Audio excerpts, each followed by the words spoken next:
이 데살로니가로부터 남서쪽으로 약 한 이 정도 80km 정도 떨어진 장소에 있습니다. 그리고 이 베레아에서부터 이 에게의 그 해안까지는 약 40km가 떨어져 있답니다. 그래서 그 올림푸스라는 산맥 기슭에 이 넓은 그 언덕 위에 이 도시가 조성되어 있다고 합니다. 많은 인구가 여기에서 살고 있었지만 정치적으로 그렇게 큰 비중을 차지하는 도시는 아니라고 합니다. 왜 그런가 하면 여러분, 제가 그 빌립보 또 데살로니가, 마게도냐 이 지역을 공부하면서 그 이쪽 에게의 해안에서 이 그리스 반도를 가로질러서 저기 로마의 본토로 갈 수 있는 그 바닷길로 이어지는 도로가 있다고 그랬어요. 그게 로마의 군사 도로인데 비아 에그나티아라는 도로가 있다고 그랬습니다. 그래서 이 비아 에그나티아라는 이 군사 도로 주변으로 이 도시들이 들어서게 되는 거예요. 근데 이 베레아라는 도시는 이 비아 에그나티아라는 그 거리로부터 상당히 떨어져 있는 위치에 도시가 조성되어 있습니다. 그래서 아마 정치적으로 그렇게 민감하지 않고 또 이 정치적인 성향이 그렇게 민감하지 않았던 것 같아요. 여러분, 이렇게 이 베레아라는 선교지에 이제 사도 바울 일행이 도착하게 됩니다. 근데 여러분, 오늘 이 베레아라는 지역에서 복음을 전할 때에 이 베레아라는 지역에 대해서 호감이 가지요. 베레아 사람들은 참 너그럽다. 또 말씀을 잘 받아들일 수 있는 간절한 마음을 가지고 있고, 옛날 개역 한글 성경에는 뭐라고 되냐면은 젠틀맨이라고 그렇게 되어 있어요. 베레아 사람들이 신사적이다, 젠틀맨이다, 그렇게 기록이 되어 있습니다. 그래서 여러분, 우리 주변에 베레아 아카데미, 베레아 선교회, 이러한 것들이 우리 주변에 있습니다. 성경에 보면 베레아가 참 호감이 가는 지역으로 그렇게 우리에게 다가오는데, 이 베레아 아카데미, 베레아 선교회도 참 좋은 선교회고 무슨 좋은 성경 공부를 하는 장소인가 보다, 기관인가 보다, 그렇게 아시면 안 됩니다. 여러분, 베레아 아카데미, 베레아 선교회에 대해서 들어봤어요? 들어보셨어요? 그러면 이건 들어보셨나요? 김기동의 귀신론은 들어봤나요? 들어봤어요? 서울 성락교회 들어보셨죠? 이 서울 성락교회 이 김기동의 귀신론, 그것을 가르치고 그 신학을 전파하는 곳이 바로 이 베레아 아카데미예요. 베레아 선교회예요. 여러분, 제가 오늘은 이단에 대해서 설교하는 시간이 아니기 때문에 이 베레아 선교회가 가르치고 있는, 베레아 아카데미가 가르치고 있는 이 김기동의 귀신론을 다 이야기할 수는 없어요. 그러나 여러분, 여러 가지 면에서 이단으로 지목이 된 교회입니다. 그래서 여러분, 성경에 베레아라는 선교지, 베레아는 사람들이 참 젠틀한데, 베레아 아카데미도, 베레아 선교회도 뭔가 젠틀하고 진리를 전하는가 보다, 이렇게 해가지고 여러분들이 거기에 쏙 빠지면 안 됩니다. 그래서 여러분들이 혼이 말기를 바랍니다. 여러분, 사도 바울은 늘 어느 지역에 가든지 복음을 전하기 위해서 어디를 먼저 찾아가죠? 바울이 관례가 있다고 그랬어요. 어느 지역에 가든지 관례대로 먼저 어디를 찾아가요? 회당으로 갑니다. 회당으로. 유대인의 회당을 먼저 찾아갑니다. 근데 제가 저번에도 언뜻 이야기했는데, 왜 바울 일행이 선교 여행을 하면서 어느 지역에 갈 때마다 유대인의 회당으로 먼저 갈까? 왜 그러냐면 여러 가지 이유가 있는데요. 첫 번째는 이 바울의 신학 때문에 그래요. 바울의 이 신학은 어떤 신학이냐면 복음이 하나님의 언약 백성인 유대인들에게 먼저 선포되어야 된다. 그 다음에 이방인에게 복음이 선포되어야 한다. 이러한 사도 바울의 철학이 있었어요. 그 신학이 있었어요.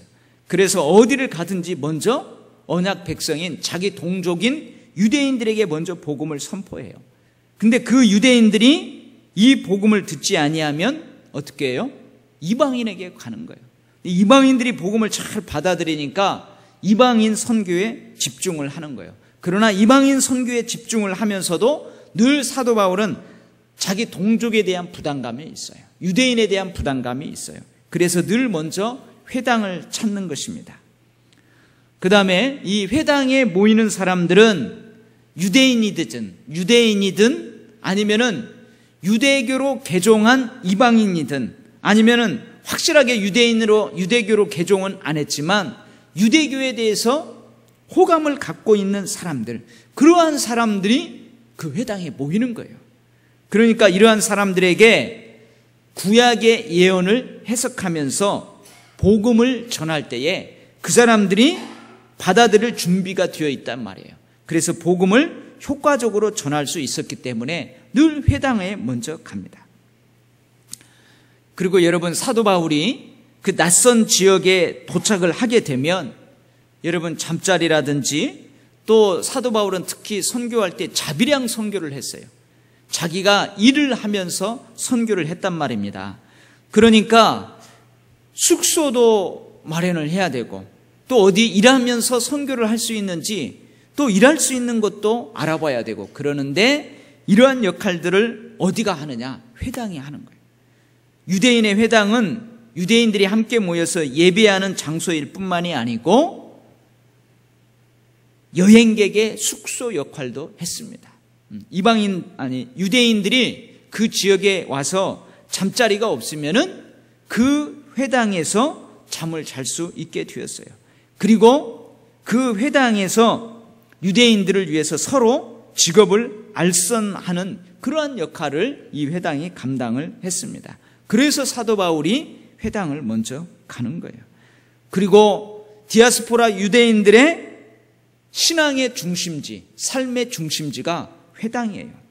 그렇기 때문에 거기로 먼저 가는 것입니다. 그 무엇보다도 중요한 이유가 있는데요. 뭐냐? 안식일이 되면은 회당을 관리하고 예배 때마다가 이 예배를 인도하는 회당장이 있었어요. 회당장은 매 안식일마다 정해져 있는 성경을 자기가 읽어요. 구약 성경을 착 읽어요. 우리가 지금 설교하는 것처럼 어디에서 어디까지 그 구약의 성경을 읽은 다음에 회중에서 누군가 이 성경 말씀을 강해하고 우리 모두에게 이 성경 말씀을, 예언의 말씀을 바르게 해석할 수 있는 사람 있으면은 나와서 그렇게 해주세요. 이렇게 부탁을 해요. 그러면은 그 회중 가운데에서 율법에 능통한 사람들, 구약 성경에 능통한 사람들, 그러한 사람들이 나와서 그 말씀을 강론할 수 있는, 설교할 수 있는 기회를 주게 됩니다. 그러니까 여러분, 사도 바울은 이런 기회를 통해서 구약의 예언을 강해하면서 그것을 예수님과 연결시키는 거예요. 그러면서 예수님을 전하는 것입니다. 복음을 선포하는 기회로 삼는 것입니다. 그래서 여러분, 회당으로 가는 거예요. 복음을 전하기에 가장 좋은 장소이기 때문에 그 회당으로 가는 거예요. 근데 여러분, 우리가 지금까지 사도 바울의 전도 여행을 통해서 살펴보아서 알 수 있었던 것처럼 여러분, 대부분의 유대인들의 반응이 어땠어요? 별로 좋지 않잖아요. 받아들인 사람이 그리 많지 않아요. 그러나 다른 이방인들, 그런 이방인들은 이 사도 바울이 전하는 복음에 매료되는 거예요. 그래서 그 복음을 받아들이고 긍정적으로 반응하고 그리스도인들이 되는 거예요. 그래서 사도 바울은 어떻게 한다고요? 이제 유대인들에게 복음을 먼저 선포하지만 그들이 받아들이지 않음으로 인해서 이방인들에게 적극적으로 복음을 전하게 되는 그런 패턴으로 그렇게 선교 여행을 계속해서 나아가고 있습니다. 자, 그러면 오늘은 이제 이 베레아의 전도에 대해서 함께 살펴보는데요. 이 베레아에 살고 있는 사람들은 데살로니가에 살고 있는 사람들하고 비교해서 좋은 점이 참 많다고 기록을 하고 있습니다. 여러분 11절에 보면 베레아에 있는 사람들은 이렇게 되어 있죠. 여기 베레아에 있는 사람들은 누구일까요? 구체적으로는 베레아에 살고 있는 유대인들을 이야기합니다. 유대인들과 베레아에 살고 있는 그 도시민들을 넓게는 이야기합니다. 그래서요, 이 베레아에 살고 있는 유대인을 비롯한 베레아의 도시민들은 첫 번째 어떻대요? 마음이 너그럽대요. 젠틀했다는 거예요. 신사적이었다는 거예요. 마음이 트여 있대요. 열린 마음을 가지고 있대요. 그래서요, 예를 들면은 내가 토박이야. 여기 토박이야. 근데 낯선 사람이 오면은 대부분 어떻게 합니까? 터부시하잖아요. 경계하고. 그러는데 이 베레아 사람들은 넓게 열린 마음으로, 긍정적인 마음으로 그 사람들을 다 받아들인다는 거예요. 그러니까 뭔가 뭐예요? 외부의 사람들에 대해서, 또 어떠한 가르침에 대해서 항상 마음이 열려 있는 거예요. 마음이 열려 있어요. 그러한 사람들이 베레아 사람들이었습니다. 그리고 이게 너그러운 마음이에요. 그러니까 늘 마음을 열려놓는 거예요. 그리고 또 간절한 마음이 있다고 그래요. 이 간절한 마음으로 번역하고 있는 헬라어에는 어떤 뜻이 더 있냐면 열심을 낸다. 자기가 자진해서 열심을 낸다. 그리고 준비되었다. 그러한 의미를 내포하고 있답니다. 그러니까 이 베레아 사람들은 늘 열린 마음으로 무엇이든지 준비된 마음으로 대한다는 거예요. 그리고 그 준비된 마음으로 어떤 일이든지 열심을 낸다는 거예요. 열심을 낸다는 거예요. 그러니까 사도 바울이 복음을 전할 때에 이들은 그 복음 앞에서 편견 없이 객관적인 자세로 그것들을 다 받아들인다는 거예요. 마음속으로 다 받아들인다는 거예요. 그리고 그 말씀이, 그 진리가 정말로 우리에게 합당한지, 그리고 정말로 그 말씀이 진리인지, 저 사람이 선포하는 저 진리가 확실한지 열심을 가지고 탐색하고 조사하는 것. 그게 바로 상고한다는 의미입니다. 연구한다는 거예요. 바울의 설교를 듣고 열심을 다해서 구약 성경을 자세히 읽고 살펴보는 거예요. 정말로 저 사람이 풀이하는 저 풀이가 맞는가? 틀리는가? 자기가 묵상해보고 또 전후 문맥을 살펴보고 또 이 뜻이 바른가 여기저기 찾아보고 그랬다는 거예요. 그래서 구약 성경을 통해서 얻는 지식, 그리고 자기들에게 익숙한 이 헬라의 철학, 그리고 자기들이 체험한 종교적인 체험이나 삶의 체험, 경험들이 과연 저 복음하고 같이 우리가 받아들일 수 있는 것인지 없는 것인지 깊이 묵상하고 따져본다는 거예요. 사람들이 그렇게 베레아 사람들이 데살로니가 사람들하고는 다르답니다. 여러분, 여기에서 우리가 두 가지를 깨닫게 됩니다. 하나는 우리의 믿음이, 우리의 신앙이 어떻게 하면 성장하고 성숙할까? 우리의 믿음이 성장하고 성숙하기 위해서는 우리가 어떤 마음을, 어떤 자세를 가져야 할까? 그러면 첫 번째는 배우고자 하는 열린 마음을 가져야 됩니다. 배우고자 하는 열린 마음을 가져야 돼요.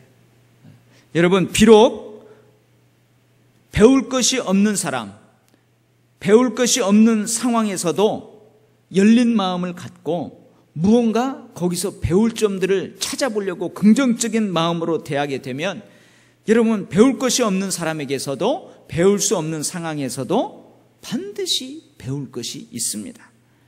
설령 그 사람에게서 배울 것이 없는 행동만 한다 할지라도 그 배울 것이 없는 행동이 반면 교사가 되어서 나를 가르치는 거예요. 만약에 저 사람이 거짓말을 잘해요. 거짓말하는 거 배울 거 없잖아요. 근데 거짓말 잘하는 그 사람이 반면 교사가 되는 거예요. 그래서 내가 뭘 배워요? 거짓말하면서 살면은 저 사람처럼 사는구나. 내가 거짓말하면 안 되겠구나. 정직하게 살아야 되겠구나. 그런 것들을 깨우치게 된다는 거예요. 배우고자 하는 마음만 있으면은 언제든지 어떤 상황에서든지 거기에서 긍정적인 것을 우리가 찾을 수 있다는 거예요. 제가 청년 사역을 할 때의 경험입니다.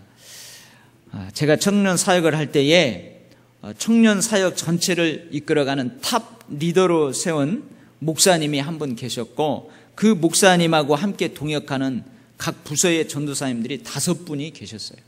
그 5명의 한 명이 저였습니다. 근데 이 5명의 전도사님들이 다 어떤 배경을 가지고 있냐면은 대학 다닐 때에 청년들과 함께 캠퍼스에서 복음 전하고 예수님의 제자로 훈련받고 훈련시키고 했던 선교단체의 배경을 다 가지고 있어요.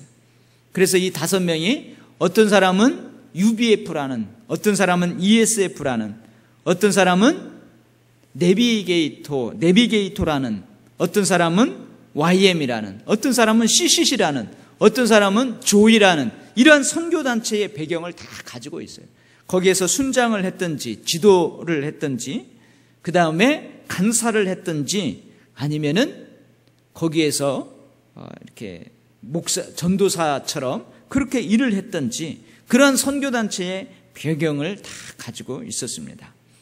근데 여러분, 이 캠퍼스의 선교단체는 나름대로의 색깔들이 있어요. 그리고 자부심이 있습니다. 자존심이 있어요. 예를 들면은 이 CCC 같은 선교단체에는 뜨거움이 있어요. 이 땅에 푸르고 푸른 그리스도의 계절이 오게 하자 막 하면서 구호를 외치면서 사형리 들고 막 캠퍼스에 뛰어다니면서 열정적으로 복음을 전하는, 뜨겁게 기도하는 그러한 색깔이 있어요. 그 다음에 그 UBF라는 선교단체에는 1:1 훈련에 강해요. 그래서 사람들을 1:1로 맨투맨으로 지도해요. 1:1로 지도를 해가지고 그 사람을 빠르게 신앙 성장케 하는 그러한 특징이 있어요. IVF라는 선교단체는 지적인 것을 추구해요. 그래서 거기는 영어로 성경 공부를 가르치고 그래요. 그리고 이 IVF 사람들은 좀 지적인 것을 추구하다 보니까 머리가 좀 크고 가슴이 냉랭해요. 지금은 그렇지 않습니다. 지금은 이제 그런 것들을 알아서 잘 균형을 잡는데, 그래서 그 IVF 선교단체 출신들은 CCC 열정적인 쟤네들 보고 무식하다고 그래요. 쟤네들 무식하다고 하고, 그러니까 나름대로 선교단체마다 자부심이 있어요. 특징들이 있는데 그 자존심이 있다는 거죠. 그래서 여러분, 우리 5명이 다 있어요. 근데요, 그 5명의 사역자 중에서, 동역자 중에서 어떤 사람은 자기 것을 고집하는 사람이 있어요. 자부심과 우월감을 가지고 상대방을 좀 인정하고 받아들이고 그래야 되는데 그러지 못하는 사람들도 있어요. 그래서 서로 갈등이 있게 되고 무시하게 되고 그러한 일들이 있었어요. 근데 저는 한편으로는 이런 생각을 했습니다. 나는 CCC의 배경을 가지고 있는데 나는 저 선교단체의 경험을 하지 못했지만 그 경험을 한 저 사역자들에 대해서 내가 열린 마음으로 긍정적으로 바라보면은 나는 그 선교단체의 경험이 없지만 그 선교단체의 경험을 풍부하게 가지고 있는 그 동역자를 통해서 그 경험이 내 것이 될 수 있겠구나, 이런 생각을 해서요, 제가 그 한 사람 한 사람에 대해서 마음을 열기를 시작했어요. 물론 상대방의 사람들도 점점 사역의 연수가 깊어지면서 마음을 열게 되고, 그래서 그 선교단체의 좋은 점들을 다 끄집어내가지고 오히려 협력해서 좋은 사역을 해나가는 그런 결과를 가져오게 됐던 경험이 있습니다. 여러분, 마찬가지예요.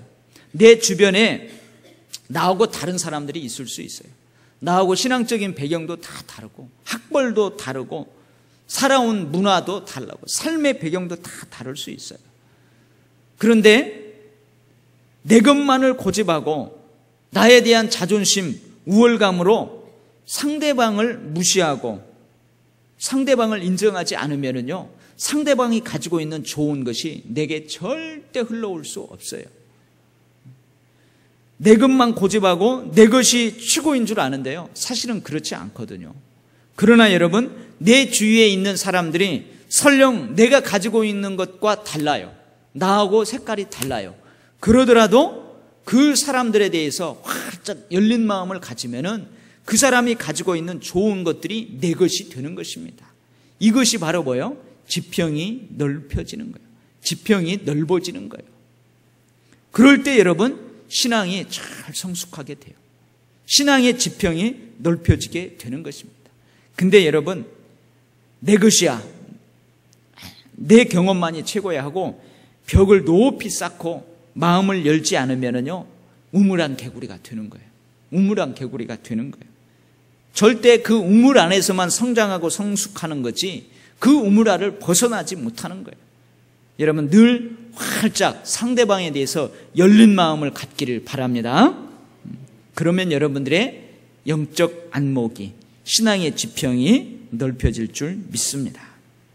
두 번째는요, 우리가 신앙 성장과 성숙을 위해서 간절한 마음, 열심히 있는 마음, 그리고 스스로 자진해서 열심을 내는 마음, 또 늘 준비하는 마음, 그런 마음이 우리에게 필요합니다.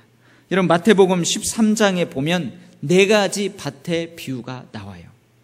여러분, 씨를 뿌리는 자가 씨를 뿌립니다. 씨를 뿌렸어요.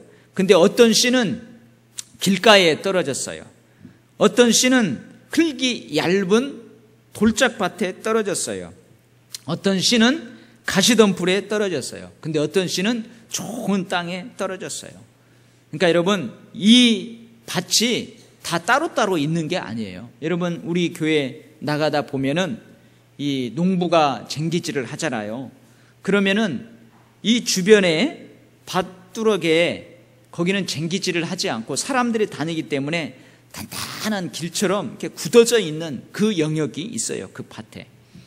그리고 어떤 데는 이렇게 갈다 보면은 이 자갈들이 많이 있어요. 흙은 얼마 없고 자갈들이 많이 있는 그 영역이 있어요.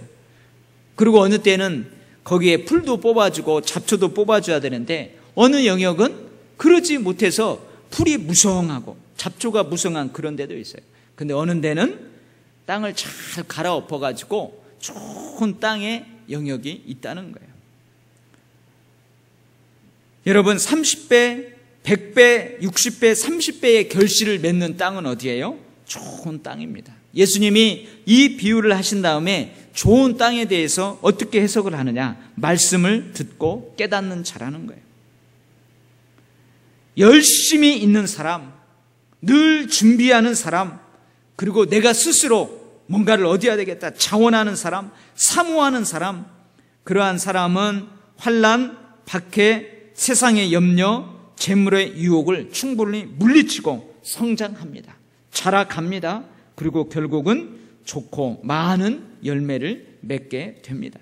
그래서 여러분, 늘 간절한 마음을 가지시기 바랍니다. 늘 자원하는 마음을 가지시기를 바랍니다. 늘 오늘 또 하나님께서 나에게 무슨 은혜를 주실 것인가, 늘 준비된 마음으로 오시기 바랍니다. 그러면요, 아주 스펀지가 물을 흡수하는 것처럼 쑥쑥 모든 은혜들을 다 받아들이게 될 줄 믿습니다. 여러분, 하나님도 우리에게 이렇게 말씀하셨어요. 하나님을 가까이 하는 자를 하나님이 가까이 하신다고 했어요. 하나님을 사랑하는 사람을 하나님이 사랑하신다고 했어요. 하나님을 간절히 찾는 자를 하나님께서 만나 주신다고 하셨어요. 여러분, 늘 가까이 하고 늘 사모하고 사랑하고 간절히 찾고 그렇게 하면은 하나님께서 여러분에게 큰 은혜를 주실 줄을 믿습니다. 그 다음에 세 번째는요, 신앙이 성장하려면은 연구를 해야 돼요. 상고를 해야 돼요. 그러니까 남이 밥을 떠서 입으로 넣어주는 것으로 만족하지 말고 그것을 충분히 소화해서 내 것으로 만들어야 된다는 거예요. 여러분, 설교를 들은 것으로 그치지 않고 더 깊은 깨달음의 은혜를 위해서 목사님은 저 말씀에서 저런 은혜를 깨달았구나. 여러분들은 집에 가서 한번 읽어보면서 또 다른 하나님의 은혜가 숨겨져 있지는 않은지, 그래, 오늘 목사님이 그런 말씀을 주셨는데 맞다, 그런 은혜가 여기에서. 여러분들이 스스로 묵상하고 탐색하고 성경을 읽고 그렇게 해서 자기 스스로의 것을 만들어 가야 돼요. 이제 우리 교회에서 앞으로 이제 성경 공부가 개설이 될 거예요. 근데 성경 공부를 개설하면은 제가 가능하면 교재비하고 등록비를 꼭 받습니다.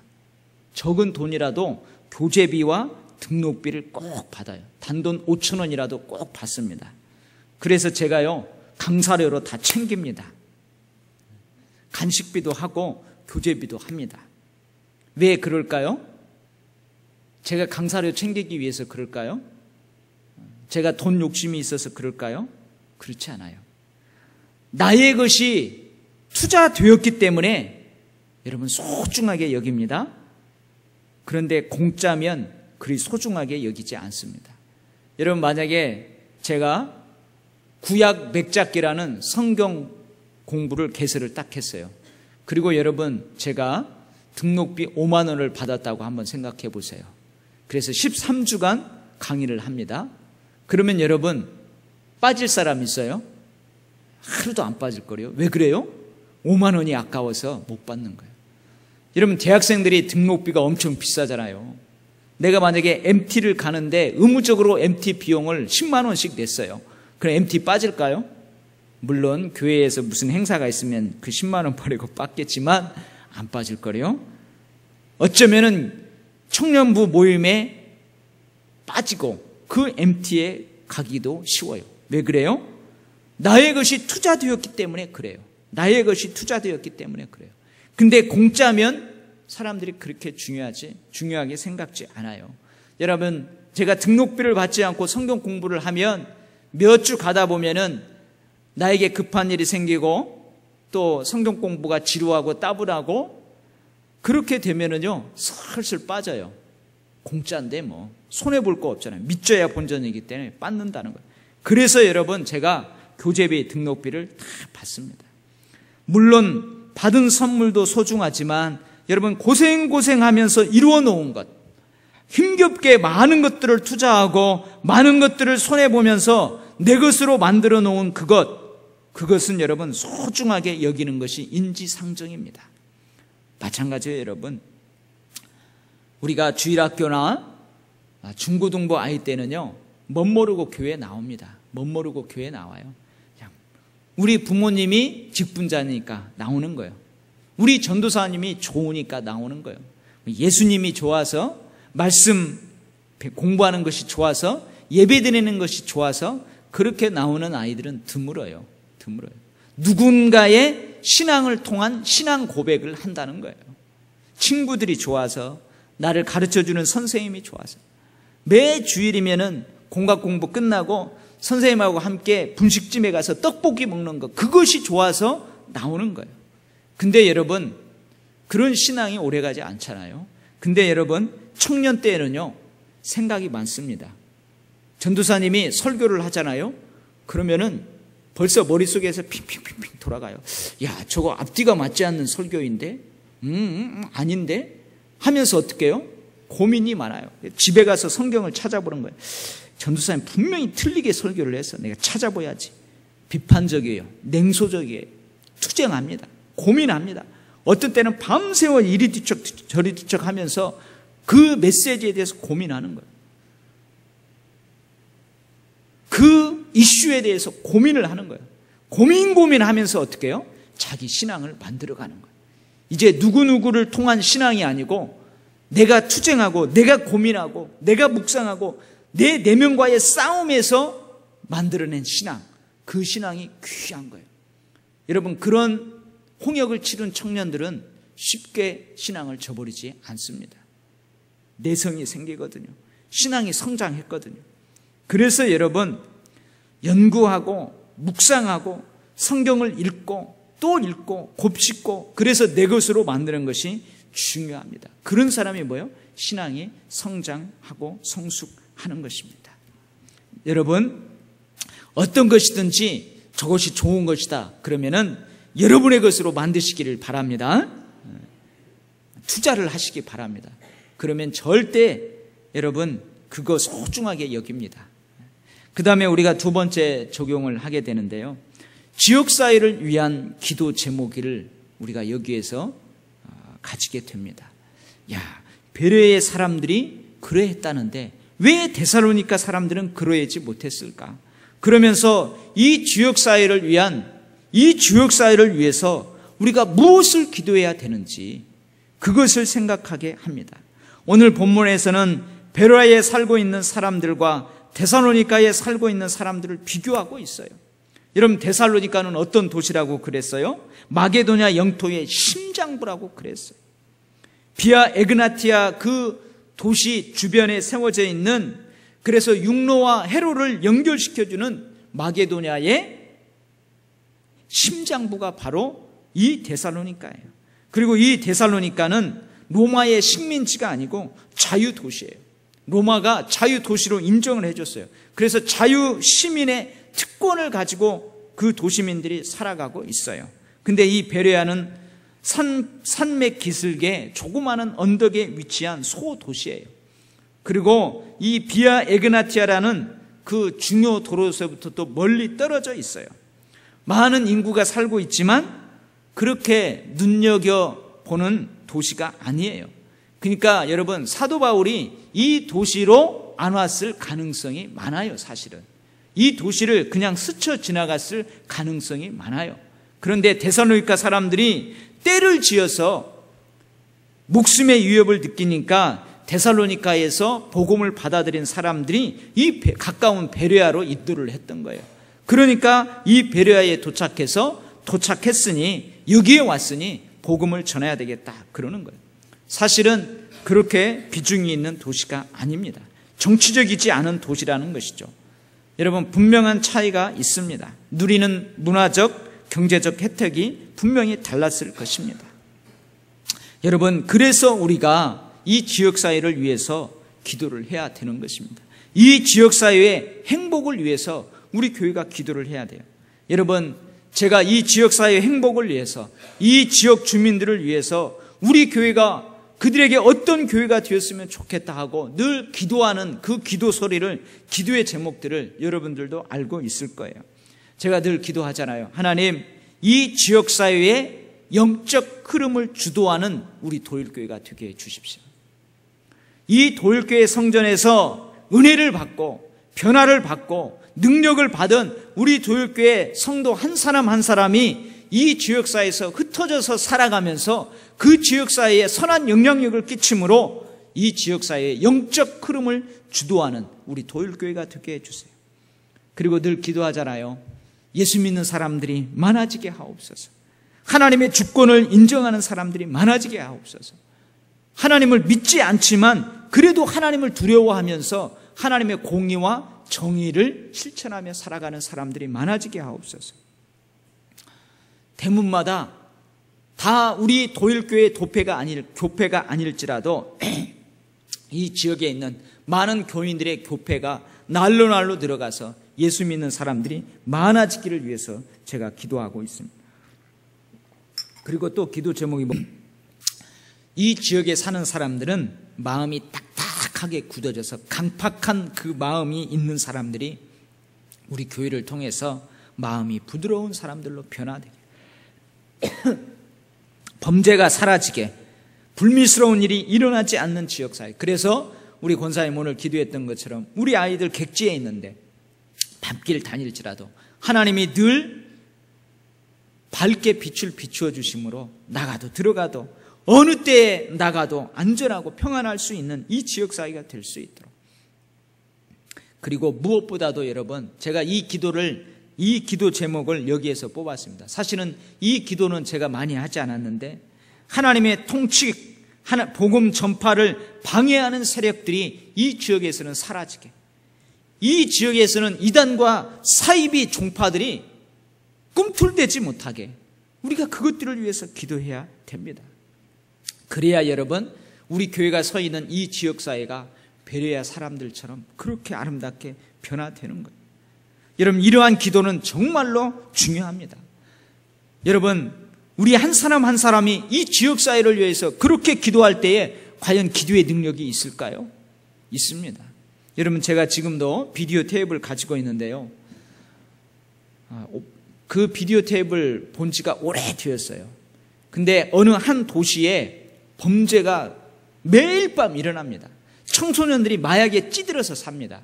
그런데 그 교회에 서 있는 중소형 교회 목사님이 교회들 많은 목회자들과 성도들이 체육관에 모여서 밤마다 기도하자. 이 도시를 위해서 기도하자.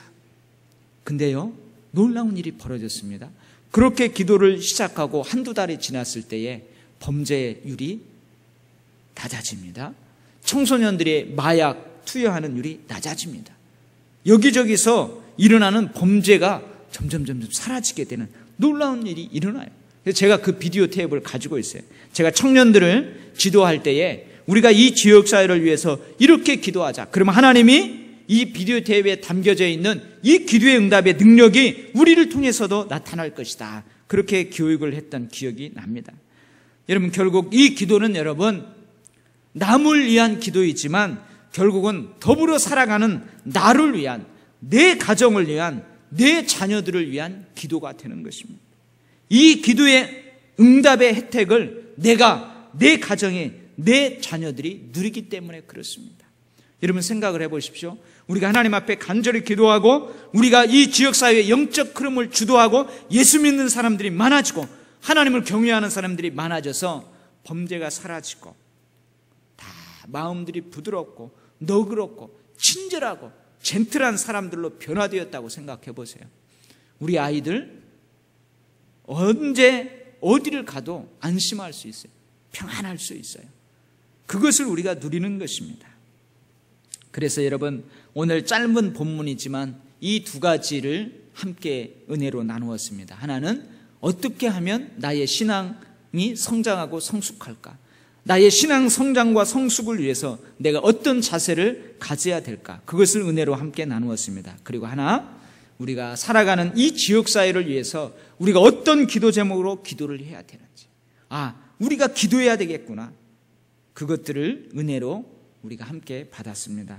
여러분들, 우리 교회가 있는 이 주변 지역사회가 데살로니가에 살고 있는 사람들이 아닌 베레아에서 살아가고 있는 사람들처럼 되도록 우리가 그렇게 기도해야 될 줄 믿습니다. 여러분, 이제 제가 이 6가지 기도 제목을 다시 한번 읽어드릴게요. 이 지역사회의 영적 흐름을 주도하는 우리 교회, 하나님의 주권을 인정하는 사람들이 많아지게, 혹 하나님을 믿지 않는다 하더라도 그래도 하나님을 두려워하는 사람들이 많아지게, 예수 믿는 사람들이 많아지게, 마음이 강팍한 사람들이 마음이 부드러운 사람들로 변화되게, 범죄가 사라지게, 불미스러운 일이 일어나지 않는 지역사회가 되게, 그리고 하나님의 통치, 복음 전파를 방해하는 세력들이 사라지게, 이단과 사이비 종파들이 사라지게. 여러분, 이러한 기도 제목을 가지고 이 지역사회를 위해서 계속해서 기도하시기 바랍니다. 아멘. 아멘 소리가 하나도 안 나요. 아멘. 네, 기도하겠습니다. 하나님 아버지, 오늘 베레아의 전도를 통하여서 두 가지를 은혜로 함께 나누었습니다. 하나님, 우리도 이 베레아 사람들처럼 그렇게 함으로 우리의 신앙이 제자리걸음하지 않게 하시고 우리의 신앙의 지평이 넓혀지게 하시고 한 단계 더 업그레이드 될 수 있도록 우리가 그렇게 살아가게 하여 주시옵소서. 하나님, 이 지역사회를 위해서 우리가 기도해야 될 당위성을 오늘 찾았습니다. 기도의 제목들을 마음속에 품게 되었습니다. 무시로 기도할 때마다 이 지역사회를 위해서 우리 교회가 기도할 때에 하나님, 이 지역사회가 그렇게 아름답게 변화되어 갈 수 있도록 하나님이 친히 역사하여 주시옵소서. 예수님의 이름으로 기도합니다. 아멘. 몇 가지 교회 소식 알려드립니다.